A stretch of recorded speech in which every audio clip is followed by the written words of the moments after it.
ایک پیشنٹ ہے، ان کو ان کے بیٹے نے مارا. شکایت کر رہے تھے کہ جی ساری زندگی بچوں کے لیے کام کیا اور بچے بعد میں باپ کو ہی مار رہے ہیں. تو میں نے کہا جی آپ اپنی سورس آف انکم کو دیکھیے.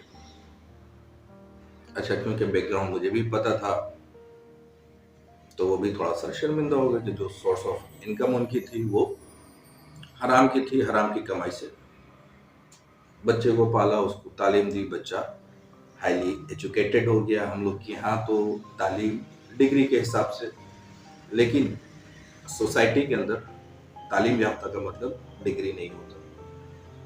بہرحال انہوں نے مجھ سے یہ کہا کہ ڈاکٹر صاحب مجھے آپ یہ بتاؤ کہ کیا صرف حرام کی کمائی سے ہی بچہ نالائق بنے گا؟ ہم نے تو ایسے بھی دیکھے ہیں جنہوں نے ساری زندگی حلال کمایا اور بچہ جو ہے ان کا ناخلف نکلا. بڑھاپے میں وہ بھی اپنے باپ کو مار رہے ہیں جنہوں نے ساری زندگی حلال کمائی. تھوڑا سا سوچنے کے بعد میں نے ان سے کہا کہ جی دیکھیں، حلال کمانا اور حرام کمانا اس کی جوابداری ہے. میں نے ان سے کہا کہ جی دیکھیں، حلال اور حرام کمانا اس کی جوابداری ہے. آپ نے حلال کمایا یا آپ نے حرام کمایا، اس کی آپ نے اپنی آخرت میں جوابداری دینی ہے.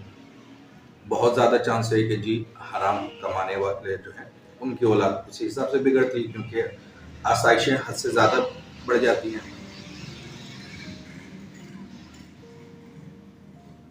اور جب پیسہ ضرورت سے زیادہ ہو جاتا ہے، بندہ انگیج زیادہ ہو جاتا ہے، تو وہ جو تربیت کا جو معاملات ہوتے ہیں اولاد کی وہ پورے نہیں کر پاتے. تو ضروری نہیں ہے کہ حرام کی کمائی، حلال کی کمائی بھی اگر حد سے زیادہ ہے اور آپ کے پاس اتنا ٹائم نہیں ہے کہ آپ بچوں کو دیں یا ان پہ نظر رکھیں، تو بچے بگڑ سکتے ہیں. معاشرے کے اندر وہ آئیں گے، جائیں گے، پھریں گے. تو حلال اور حرام کا بچے کی تربیت سے تعلق نہیں ہے. بچے کی تربیت ٹوٹلی ڈیپینڈ کرتی ہے گھر کے ماحول پہ.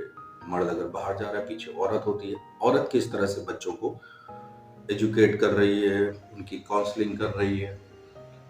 تو یہ سارا پروسیس جو ہے، جیسے ایک چھوٹا سا پودا ہے، اس کو جو مالک ہے اس کی اگر کیئر نہیں کرے گا تو وہ تو بگڑ جائے گا نا، پودا مرجھا جائے گا. ایسے ہی بچوں کے ساتھ ہے کہ بچے کی ماں جو گھر میں، وہ اگر بچوں کے اوپر نظر نہیں رکھے گی، پیسے کی فراوانی میں پیسہ اس کو دے گی، اس سے وہ کچھ نہیں کرے گی کہ یہ پیسہ کہاں جا رہا ہے، تو بہت زیادہ چانس ہے کہ صرف حرام ہی نہیں، حلال کے پیسے سے بھی بچہ آپ کا بگڑ جائے.